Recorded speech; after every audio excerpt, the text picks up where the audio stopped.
संत समाज की जय हो। श्रीमद् भागवत और महापुराण की जय।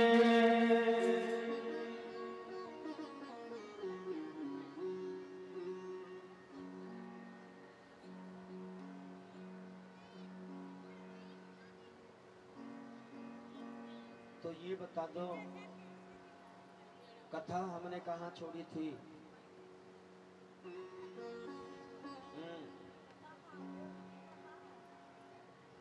कहाँ छोड़ी थी कथा को बताओ जल्दी। कथा कहाँ चल रही थी?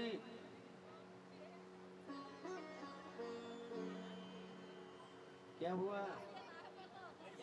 नहीं पता? नहीं पता?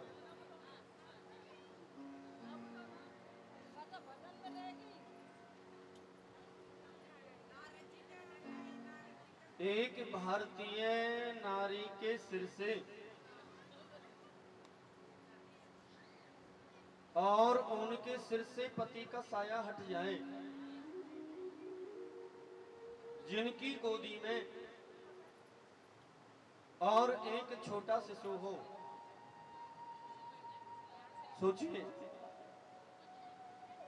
अब वो क्या करें? भगवान को सहारा बनाया और वो संतों की कुटिया में चली गई। और जिसका कोई नहीं होता, उनका भगवान का नाम ही काफी होता है। बोलो राधे राधे।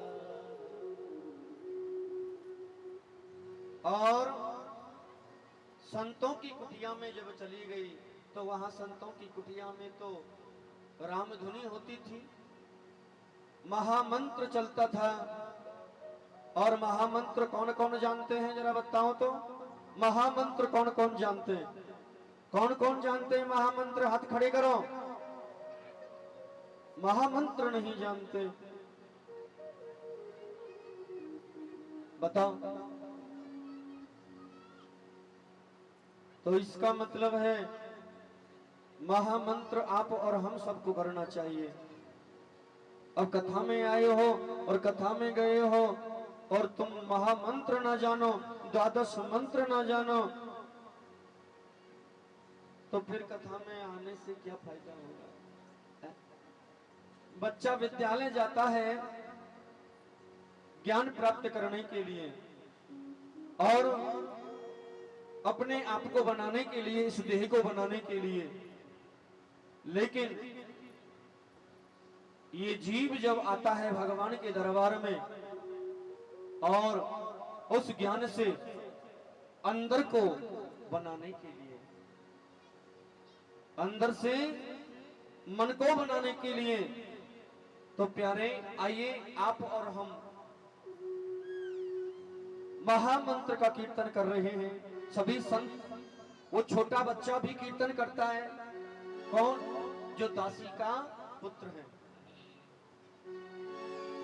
ये कथा पूर्व जन्म की कथा है। ये पूर्व जन्म की कथा किसकी है? देवर्षि नारद जी की। कि देवर्षि नारद जी कि मैं नारद कैसे बना? मेरी माँ मुझे अपनी गोद में लेकर के पिता का साया हट गया और संतों की शरण में आ गई और वहां हरि का नाम का गुणगान गाया जाता था। महामंत्र ध्वनि होती थी, संतों के साथ में गाता था और संतों की सेवा करता था। तो वो महामंत्र ध्वनि सुबह भी होती और शाम को भी होती। तो आइए आप और हम तुम सब मिलकर के इस ध्वनि मंत्र का उच्चारण करेंगे, मन और वाणी को पवित्र करेंगे। ये सबसे बड़ा महामंत्र है मेरी मां। और हरे कृष्णा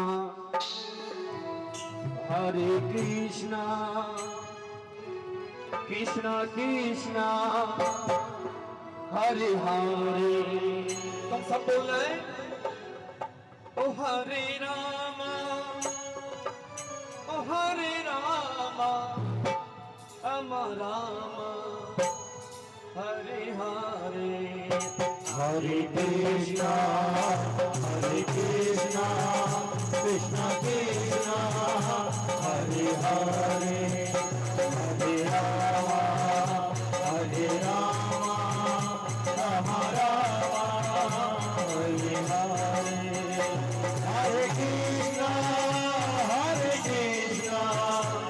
कृष्ण हरे हरे हरे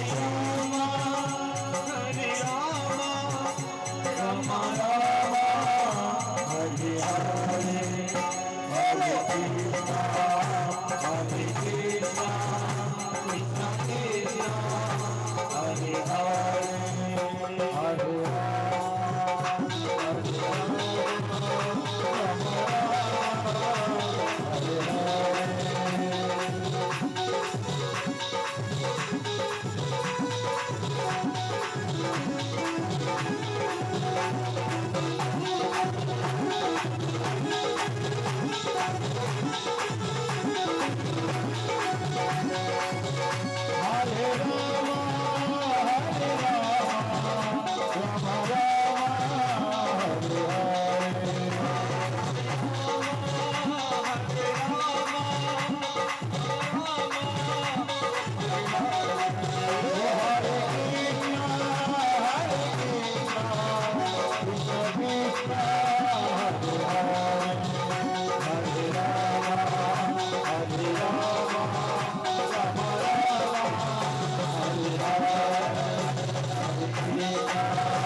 भगवान के नाम का कीर्तन होता था और उस कीर्तन का सभी आनंद लेते थे। इसे कहते हैं क्या? महामंत्र। जानते हो? जानते थे? पहले जानते थे ना, है ना? पर बताया नहीं था, पर अब पक्की मोहर लग गई है। पहले मन में सोच रहे हैं, पता कंफर्म तो कर ले यही है या वो है?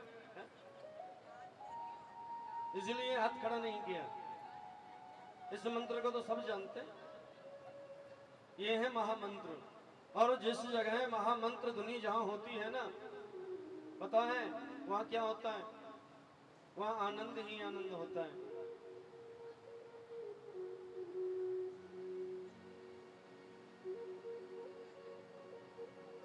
और भैया संतों की कृपा होने लगी तो ठाकुर जी के नाम का कीर्तन करते और सुबह शाम बड़ा सुंदर कीर्तन होता था।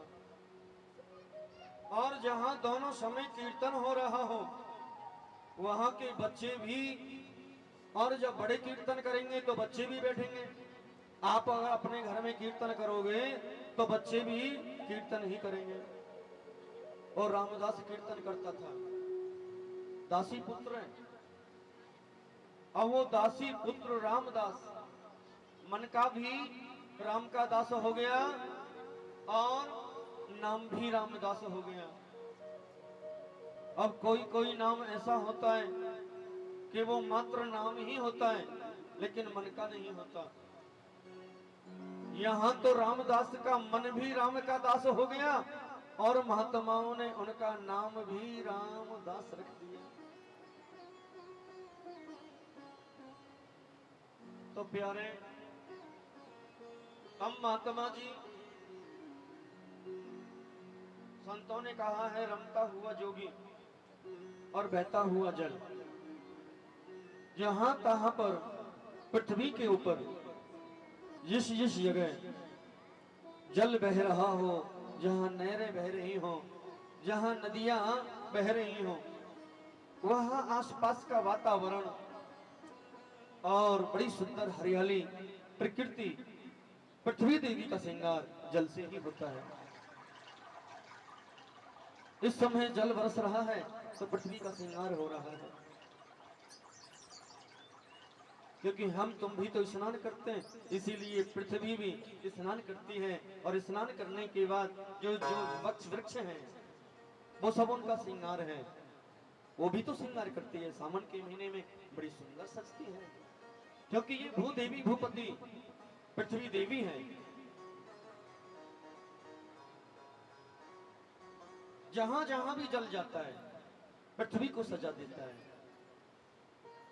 चारों तरफ हरियाली हो जाती है, मिट्टी सोना उगलने लगती है। और जहां खेती हो, जमीन हो, वहां पानी नहीं हो, बेकार है, सूखा पड़ जाएगी। पीने को जब पानी नहीं होगा वहां जीव भी नहीं रहेगा। जल तो जीवन है, जल नहीं तो कुछ भी नहीं है। और रमता हुआ जोगी, जोगी जहां तहां से भी निकल जाता है, और संत लोग जहां से गुजर जाते हैं उस स्थान को, उस जगह को प्रकाशित करते हुए निकल जाते हैं। लोगों के हृदय में घट वासी के नाम का भाव, उनके हृदय में एक भक्ति का दीप जला करके और वो उन्हें पवित्र करते हुए निकल जाया करते हैं। रमता हुआ जोगी, बहता हुआ जल। बोले कि अब इस स्थान पर रहते रहते बहुत समय हो गया, किसी दूसरे स्थान पे चलते हैं, नदी का किनारा देखेंगे, कोई पवित्र नदी का किनारा, वहां एक छोटी कुटिया बनाएंगे, 3 बार स्नान करेंगे और 6 बार बोले भजन करेंगे। 3 बार स्नान और 6 बार बोले भजन। महाराज रामदास को मालूम हुआ कि महात्मा जी जाने वाले हैं, महात्मा जियों के चरणों में पड़ गए। मुनिवर प्रणाम करते हैं, निवेदन है, और क्या आप जा रहे हो? तो हमें बोले ये संग लेके जाना, अकेले अकेले नहीं जाना। माँ को मालूम हुआ, बोली कि मेरा बेटा महात्माओं के साथ में जा रहा है, और मेरा बेटा बोली बाबा जी बन जाएगा। क्या बन जाएगा? बाबा जी। अब कोई माँ ये नहीं चाहती है, हर कोई माँ ये चाहती है मेरा बेटा इंजीनियर बने, मेरा डॉक्टर बने, IAS बने, बड़ा कोई अफसर बने। कोई भी माँ ये नहीं चाहती है कि मेरा बेटा बोली बाबा जी बन जाए। कोई नहीं चाहती, मैंने किसी को नहीं देखा। और कोई ज्यादा भजन करने लग जाएगी तो मैया क्या कहेगी? पढ़ लिखना रहा बाबा जी बनेगा। 24 घंटा मंदिर में बैठो रहे, माला लेके जम जाए। तो वो रामदास माला लेकर के बैठ जाया करता था, घंटे घंटे, 2-2 घंटे, 4-4 घंटे हो जाया करते थे। खूब जी भर के भजन करता था, बड़ा आनंद आता था उसे।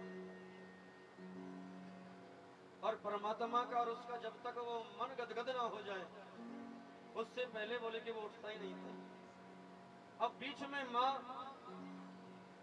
कब चाहती है कि पुत्र अपने आंखों से उजल हो। जैसे ही दूर गया 2-4 घंटे के लिए, माँ बोली ओ लला रामदास। अब रामदास भजन करे तो माँ पुकारे, भजन से उठे, उससे पहले क्या बोले भगवान से? बोले हे ठाकुर जी मेरी माँ को उठा ले। अब बताओ, अब तुम क्या सोच रहे होंगे, ये कोई बेटा है? इसे कोई बेटा कहते हैं क्या? जो भगवान से कह रहा है बोले माँ को उठा ले और अपनी शरण में बुला ले। ठाकुर जी ने बेटे की आवाज को सुन लिया। ठाकुर जी स्वयं माँ को लेने के लिए आई। बोलो राधे। अगर बेटी की आवाज को भगवान सुन ले, बोली मेरी माँ को ले जाओ, और उनकी माँ को लेने के लिए अगर भगवान आए तो ऐसा बेटा तो हर माँ को दे। बोलो राधे। और बहाना क्या लगाया? स्वयं काल जो है एक काला सर्प बन के आया और माँ को बोली डस गया। माँ मर गई। और शरीर को तो मरना ही है साथ। आंखों को अंधा होना है, कानों को बहरा होना है, कमर को झुकना है, चमड़ी को सुकुड़ना है, ये तो होना है।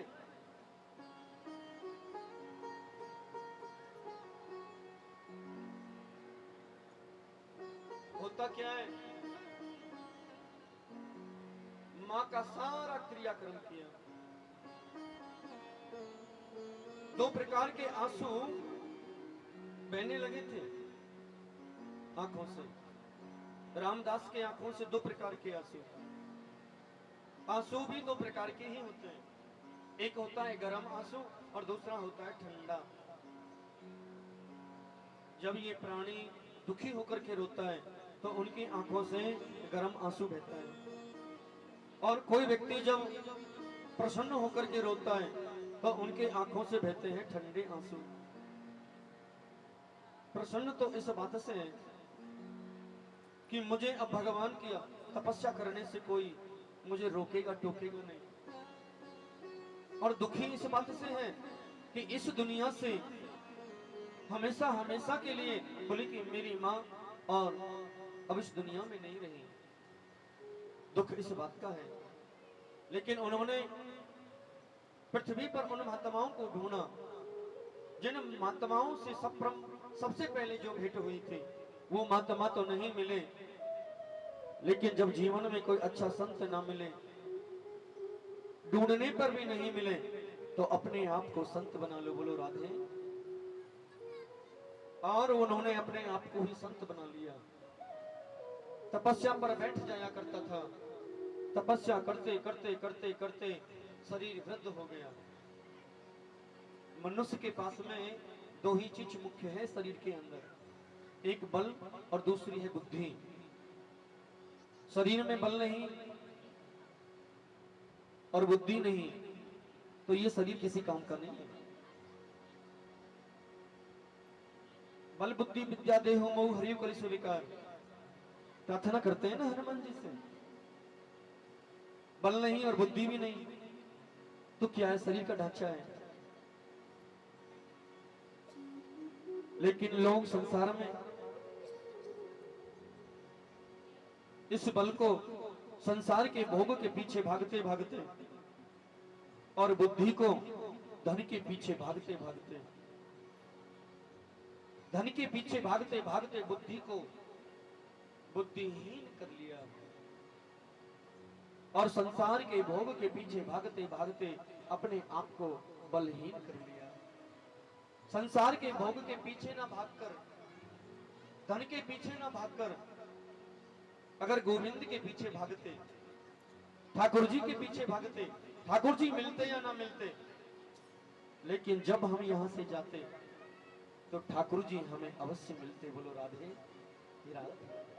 उनकी अभिलाषा थी कि मरने से पहले उन्होंने अपनी बुद्धि को और अपने बल को ठाकुर जी के चरणों में लगा दिया। और जिस जीव ने, जिस प्राणी ने अपने बल और बुद्धि को ठाकुर जी के चरणों में न्यौछावर कर दिया हो, उनके चरणों में लगा दिया हो, तो भगवान की कृपा क्या उनके ऊपर नहीं होगी?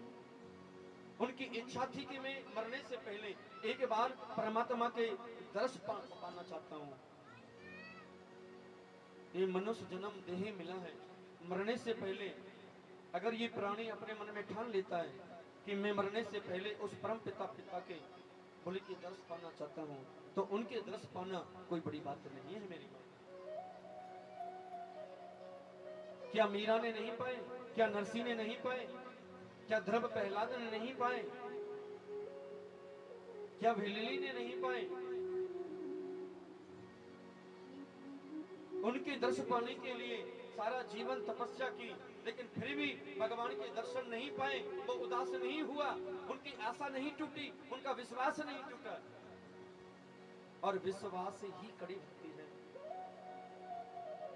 जिस विश्वास में, जिस भक्ति में विश्वास नहीं हो, वो भक्ति नहीं हो सकती।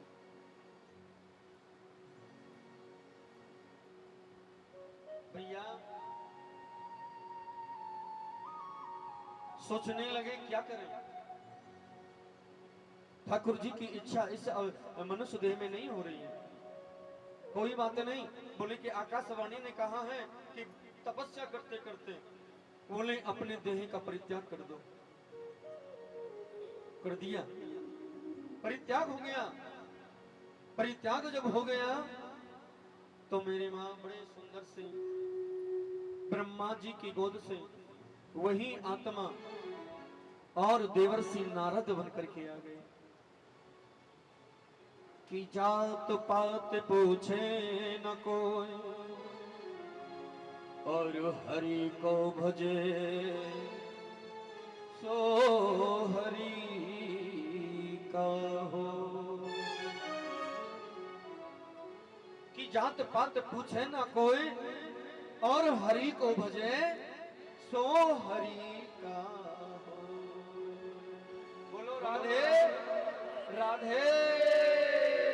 वो अच्छी बनेगी तेरी बिगड़ी बनेगी, वो अच्छी बनेगी तेरी बिगड़ी बनेगी।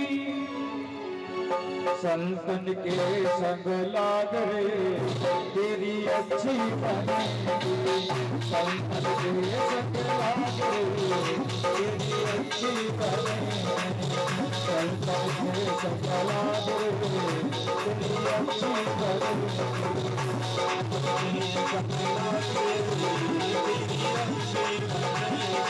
अच्छी बनेगी तेरी बिगड़ी बनेगी, अच्छी बनेगी तेरी बिगड़ी बनेगी, अच्छी बनेगी तेरी बिगड़ी बनेगी, अच्छी बनेगी तेरी बिगड़ी बनेगी।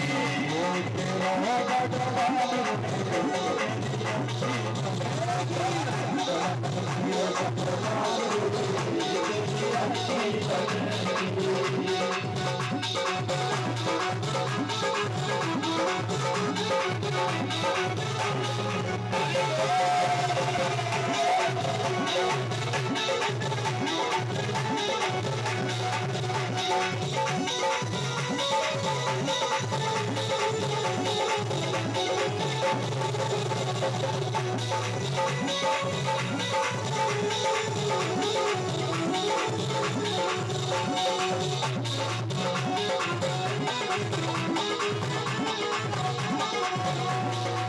संतन संग करे पुण्य कमाई, संतन संग करे पुण्य कमाई, संतन संग करे पुण्य कमाई, पुण्य कमाई,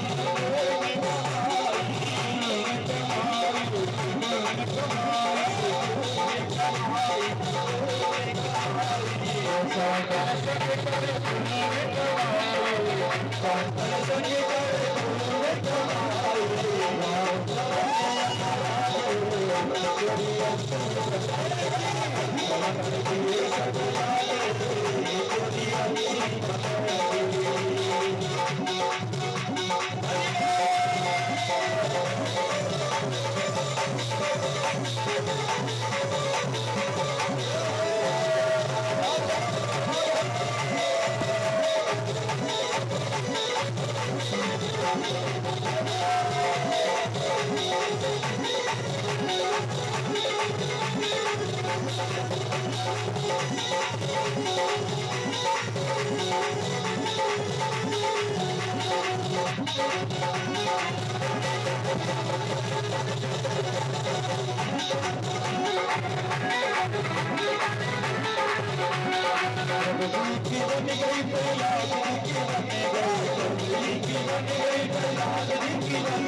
कि बोलिए सच्चे दरबार की जय जय श्री राम की जय जय श्री राम और जय जय श्री राम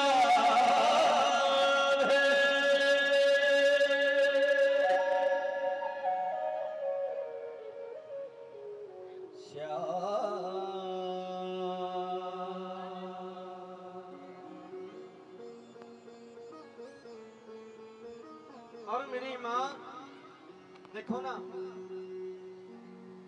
कि जात पात पूछे न को और हरि को भजे सो हरि का हो।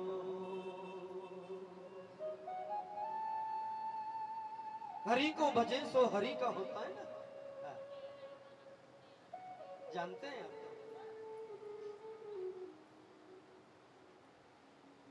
और देखो नारद का आज एक दासी का पुत्र नारद बनना, देवर्षि नारद जी कहते हैं व्यास जी, जब मैं एक दासी का पुत्र ब्रह्मा का पुत्र देवर्षि नारद बन सकता हूं तो सोचिए। आइए जी, ये हमारे मूल पाठक हैं, मूल पाठ करते हैं। और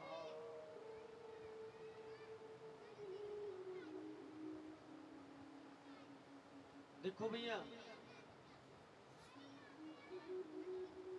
बड़ी बड़ी जातियों में जन्म लेना। जब भिलनी के यहाँ राम जी गए थे तो राम जी ने ऋषियों से पूछा था, बोली कि भिलनी की झोपड़ियां कहाँ है, पूछा था। ऋषियों ने कहा, बोले कि प्रभु आप वहां क्यों जा रहे हो? बोले जल पीऊंगा, प्यास लगी है, कुछ खाऊंगा, भूख लग रही है। बोले कि उनका खाओगे जो 6 महीने, वो 4 महीने सर्दियों में तो नहाते ही नहीं है। उनके घर का जल पियोगे, उनके घर का खाओगे, उनके घर जाना, जल पीना, झूठे बेर खाना। और सभी ऋषि देखते रह गए। जो यज्ञ करते थे तब करते थे, मन के अंदर से मन की खटखट को निकालना ही मुक्ति पाना है। और जब तक मन से खटखट ना निकलेगी तब तक मुक्ति नहीं। हुआ क्या? सो भैया, देवर्षि नारद जी वेद व्यास जी से कहने लगे, बोले व्यास जी, अब मैं आपसे, अब देखो आप मंदिर आते हो, बोले कि सब लोग जाते हैं, मृत्यु लोक में रहने वाले भी जाते हैं, आप भी जाते हैं, हम भी जाते हैं, सब जाते हैं, मंदिर में सभी होता है। भोले बाबा भी बैठे हैं, माता दुर्गा भी बैठी है, हनुमान जी बैठे हैं, राधा कृष्ण बैठे हैं। बोले कि वो अब तो कल युग में नए नए भगवान भी और हो गए ना, किनको पूजे? कौन सर्वश्रेष्ठ देवता है? दुर्गा को पूजे, भोले बाबा को पूजे, या राम जी को पूजे, या विष्णु जी को पूजे, किनको पूजे? मंदिर में जाने के बाद कि साईं बाबा को पूजे। बड़ी विडंबना होती है। जैसे पिता एक होता है, उसी प्रकार इष्ट भी एक ही होता है। एक ही इष्ट होना चाहिए। अगर आप गोविंद को चाहते हैं, और गोविंद तो मेरी माँ मानो कि वृक्ष की जड़ है। क्या है? वृक्ष की जड़। अब तुम जड़ में पानी दोगे तो पूरे वृक्ष को पानी मिलेगा। एक को पूजो,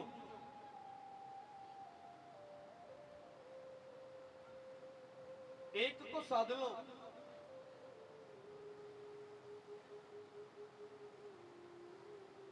एक को साध लोगे, एक को पकड़ लोगे। चाहे दुर्गा को पूजो, चाहे हनुमान जी को पूजो। अब हनुमान जी को लेकिन प्रणाम सबको करना है। मंदिर में तो सभी बैठे हैं ना।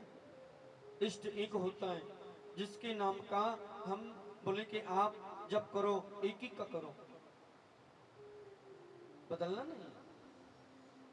कभी आप 1 महीना भोले बाबा को कर लें, और 1 महीना भोले बाबा के करने के बाद बोले कोई फल ना मिल लो, हनुमान जी पकड़ लो। 2 महीना हनुमान जी को पूजो, और हनुमान जी से कछु ना मिल रहा, बोले ऐसा करो आप दुर्गा जी को पकड़ लो। अब ये कोई भक्ति होती है? बताइए, ऐसे तो नहीं होती है। भगवान को पूजने के लिए क्या लेन देन की आवश्यकता है क्या? तभी पूजो भगवान को, वो हमारा काम कर दे तो पूजो, नहीं तो ना, तो मत पूजो।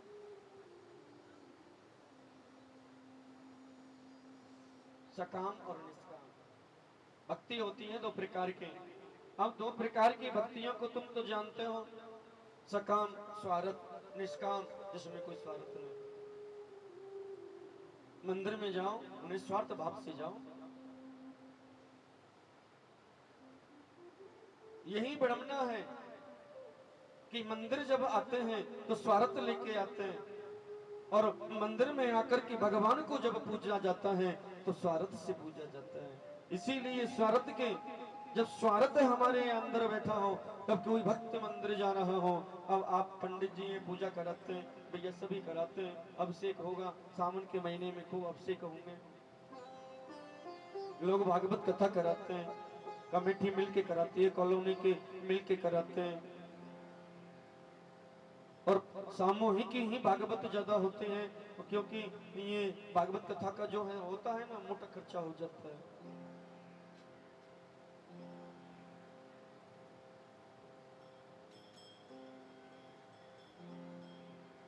और एक और बात बताऊं मैं आपको, कि जो भागवत कथा करवाते हैं वो बड़ी बड़ी कमेटियां एकत्र होकर के अपने सनातन धर्म को उठाती हैं, भंडारे करते हैं, प्याऊ लगवाते हैं, कहीं परिक्रमा लेकर के जा रहे हैं। इससे क्या है, अपने सनातन की शोभा। आज अगर हम करेंगे तो कल हमारे आने वाले बच्चे भी करेंगे, और हम तुम सुनना या सुनाना बंद कर देते हैं तो धीरे धीरे ये हमारा हिंदू अस्तित्व, हमारा सनातन धर्म नष्ट हो जाएगा।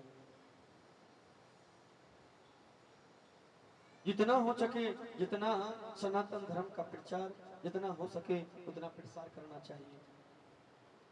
मंदिर जाना हमारा धर्म है, जाओ, मन में एक ही इष्ट को बसाओ, चाहे वो हनुमान जी हो, राम जी हो, चाहे राधा कृष्ण हो, चाहे कोई स्वरूप हो, जड़ एक को बना लो। और जो राम है वो कृष्ण है, जो कृष्ण है वो राम है। राम कृष्ण दो एक हैं, अंतर नहीं निमेश, उनके नैन गंभीर हैं तो उनके चंपल विशेष। श्री राम जी के गंभीर नैन हैं, लेकिन मेरी कन्हैया की चंचलता है। राम जी ने जो रामायण में जो किया है वो करने योग्य है, और जो मेरे भगवान श्री कृष्ण ने किया है वो मात्र सुनने योग्य है। सुनने से ही मुक्ति मिलती है, आनंद मिलता है। भागवत कथा लोग क्यों सुनते हैं? मन कर्म वचन वाणी से जो भी कोई जाने अनजाने में जो पाप हो जाता है, उन पापों को नष्ट करने के लिए भगवत कथा सुनी जाती है। कलयुग का दमन करने के लिए, धर्म प्रसार करने के लिए, अपने आप को प्रकाशित करने के लिए, अपने आप को तेज करने के लिए मूर्ति मंदिर में बैठी होती है। पाठ करोगे, करने वाले को भी तेज आएगा, कराने वाले को भी तेज आएगा, सुनने वाले को भी तेज आएगा, चाहे वो सजीव हो और चाहे वो निर्जीव हो। जहां ठाकुर जी के नाम की जहां जहां धुनी जाती है, मंदिर जाओ, एक को ही अपना इष्ट बनाओ। बोलो राधे। बड़े सुंदर से मानव के लिए कुछ धर्म बताए गए हैं। सूत जी महाराज ने मनुष्य के लिए सर्वोत्तम धर्म है श्री कृष्ण के चरणों में भगवान के नाम का कीर्तन करना।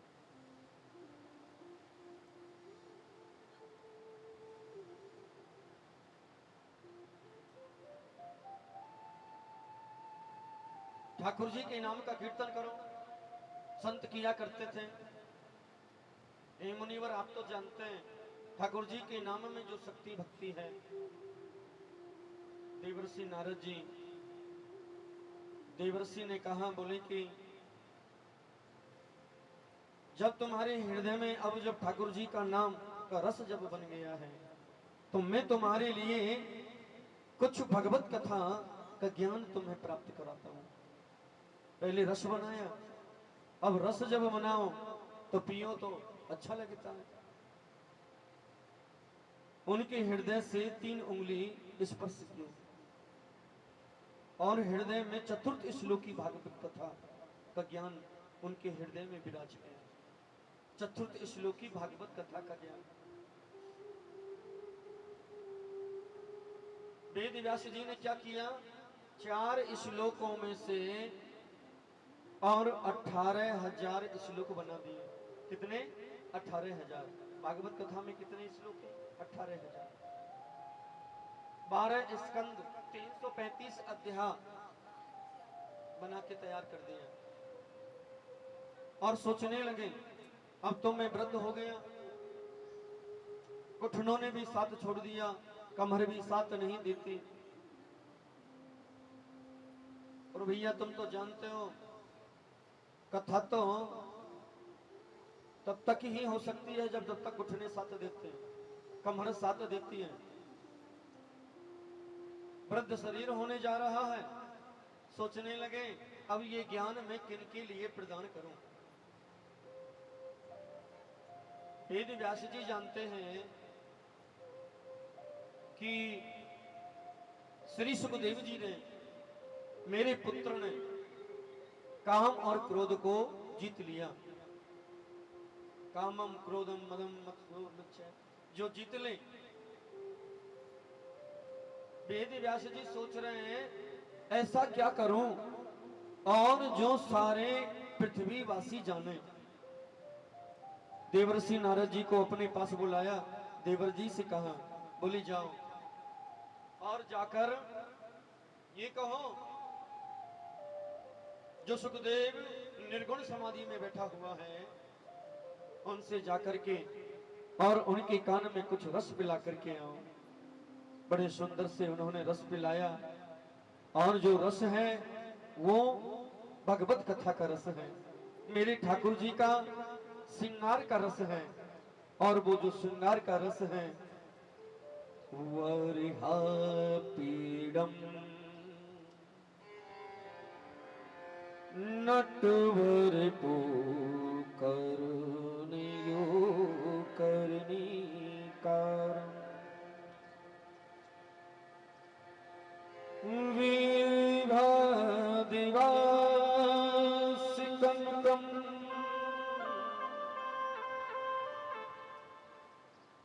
कपीशम में जंती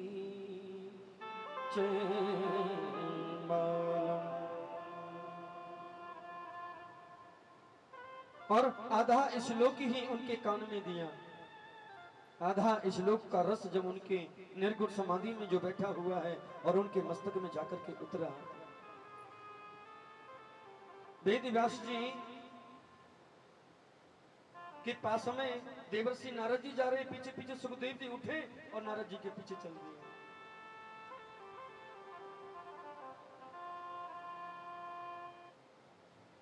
वेद व्यास जी महाराज के पास पहुंचे गए। वेद व्यास जी को देखा, सुखदेव जी बड़े प्रसन्न हो गए, बोले कि हम चाहते यही थे कि हमारा पुत्र हमारे पास आ जाए। बोले पिताजी आपके पास आपके रस ने मुझे खींच लिया है, आपके भगवत रूपी रस ने उसमें भगवान का श्रृंगार दिया है। भगवान का बड़ा सुंदर स्वरूप है, जिनके गले में वैजंती माला है, मुकुट जिनके सिर पर सुशोभित हो रहा है, पीतांबर जिनके गले में धारण किए हुए हैं, दया के जो सागर हैं, करुणा के, ऐसे ही भगवान को प्रणाम करते हुए उनकी छवि को बोली देखने की इच्छा मन में जाग गई है। पिताजी ये रस बोले कि मुझे और भी पिलाइए।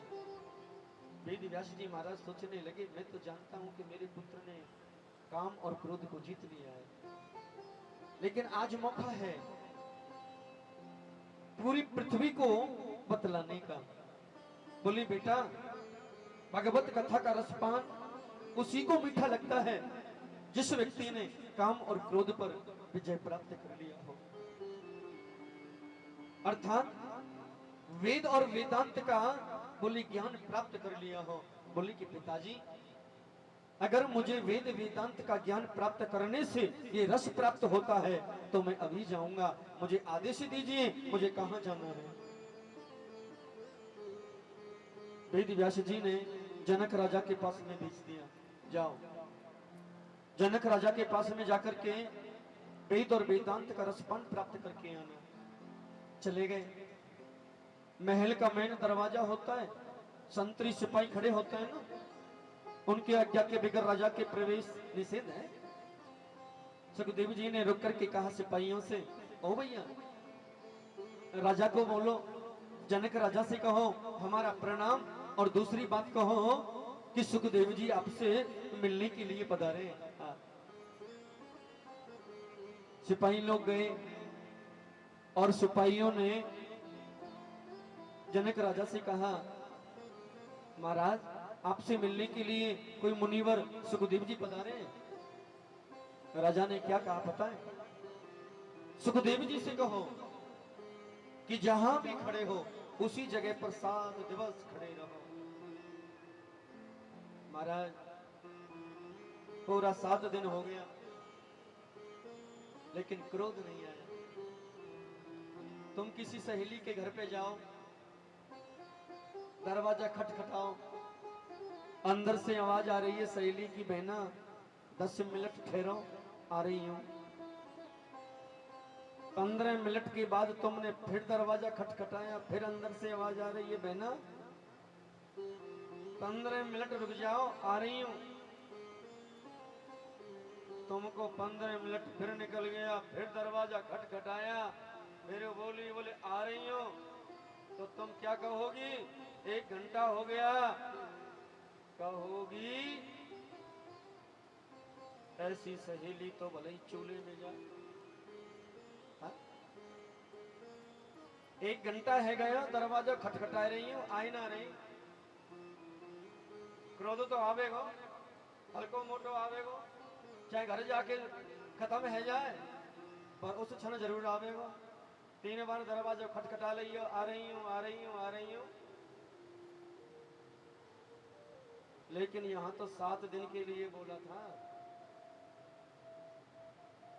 7 दिन तक वहीं खड़े रहो। श्री सुखदेव जी महाराज 7 दिन तक खड़े रहे, लेकिन सुखदेव जी को क्रोध नहीं आया। और जब क्रोध जिन्हें नहीं आता है, उनके चेहरे का तेज दिनों दिन बढ़ता चला जाता है। सुखदेव जी महाराज का तेज पहले 7 दिन से 7 दिन बाद 7 गुना हो गया। पूरे पृथ्वी पर डंका बजवा दिया। राजा जनक ने सुंदर सुंदर कन्याओं को उनकी सेवा के लिए कोई जल पान लेकर के आ रही है, कोई पुष्प वर्षा रही है, तो कोई इत्र वर्षा रही है।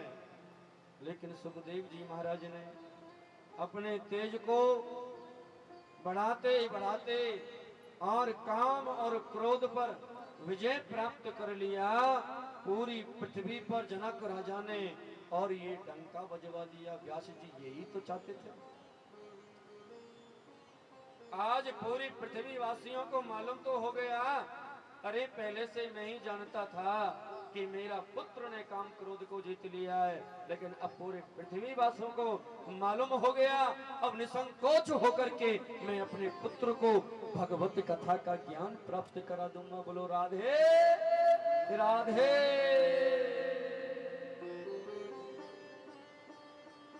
भगवत ज्ञान सुखदेव जी के द्वारा और पृथ्वी पर आज जगह जगह कलयुग का दमन करने के लिए, धर्म को बढ़ाने के लिए, प्रकाशित होने के लिए कोई यज्ञ करवाता है, कोई जप कराता है, कोई अभिषेक कराता है, कोई संत सेवा करता है, कोई गौ सेवा करता है। करना है, ये सब धर्म की शाखाएं हैं। लेकिन जड़ तो मेरा एक गोविंद है। वेदों की जड़ है, शास्त्रों की जड़ है, पुराणों की जड़ है, और वो है भागवत कथा। एक ऐसा ग्रंथ है, और जिस ग्रंथ में सभी वेद शास्त्र पुराणों का सार छुपा हुआ है। बोलिए श्री सुखदेव जी महाराज। और वेद व्यास जी महाराज से अब देवर्षि नारद जी कहने लगे, व्यास जी आपकी दृष्टि अब सामान्य हो गई। आपकी दृष्टि में अब भेद नहीं है क्योंकि आप ने अपने ज्ञान को मीठा बना लिया, बोली प्रेम जोड़ दिया, भगवान के नाम से प्रेम कर दिया। अब तो आनंद ही आनंद है। मैंने सुना है व्यास जी कि आपने महाभारत की रचना बोले बहुत सुंदर की है, और मुझे इतना तो पता है कि कौरव और पांडवों के बीच में जो युद्ध हुआ 18 दिन तक, युद्ध के बाद क्या हुआ ये मैं जानना चाहता हूं। वेद व्यास जी महाराज और बड़े सुंदर से देवर्षि नारद जी को महाभारत के बाद जो हुआ वो बताएंगे। लेकिन आइए 2 मिनट आप और हम तुम सब भगवान के चरणों में चलते हैं, फिर उसके बाद आगे कथा में चलेंगे। बोलो राधे की राधे। वो जहां विराजे राधे रानी, जहां विराजे राधे रानी, अलबेली सरकार संवरिया, ले चल परली पार कन्हैया, ले चल परली पार। जहां विराजे राधे रानी, जहां विराजे राधे रानी, अलबेली सरकार संवरिया, ले चल परली पार कन्हैया, ले चल परली पार संवरिया, चल परली पार संवरिया, चल परली पार।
सब तेरे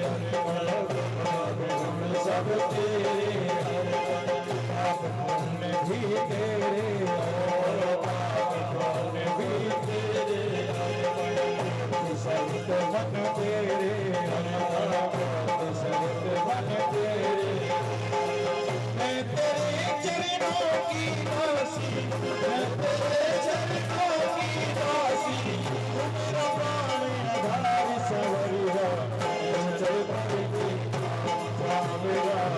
चल परली चल परली। जहाँ विराजे राधे रानी, जहाँ विराजे राधे रानी, सावरिया सरकार सावरिया, चल परली चल परली।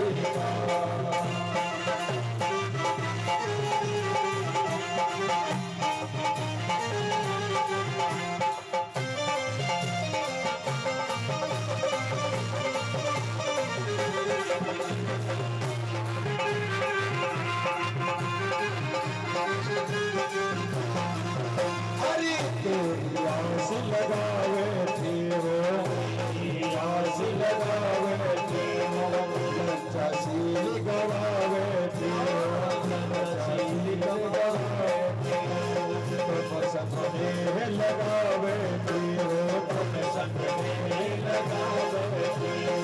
सावरिया में तेरी रागिनी, सावरिया में तेरी रागिनी, तू मेरा प्राण आधार संवरिया, चल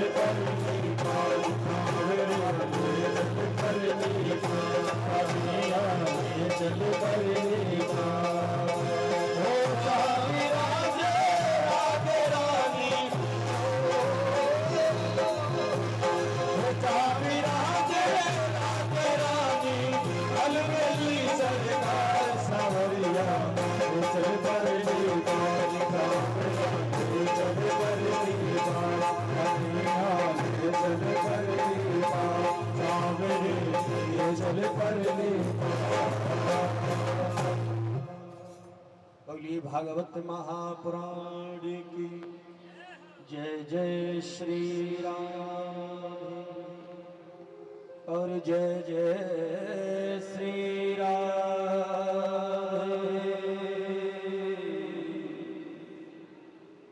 जय जय श्री राम।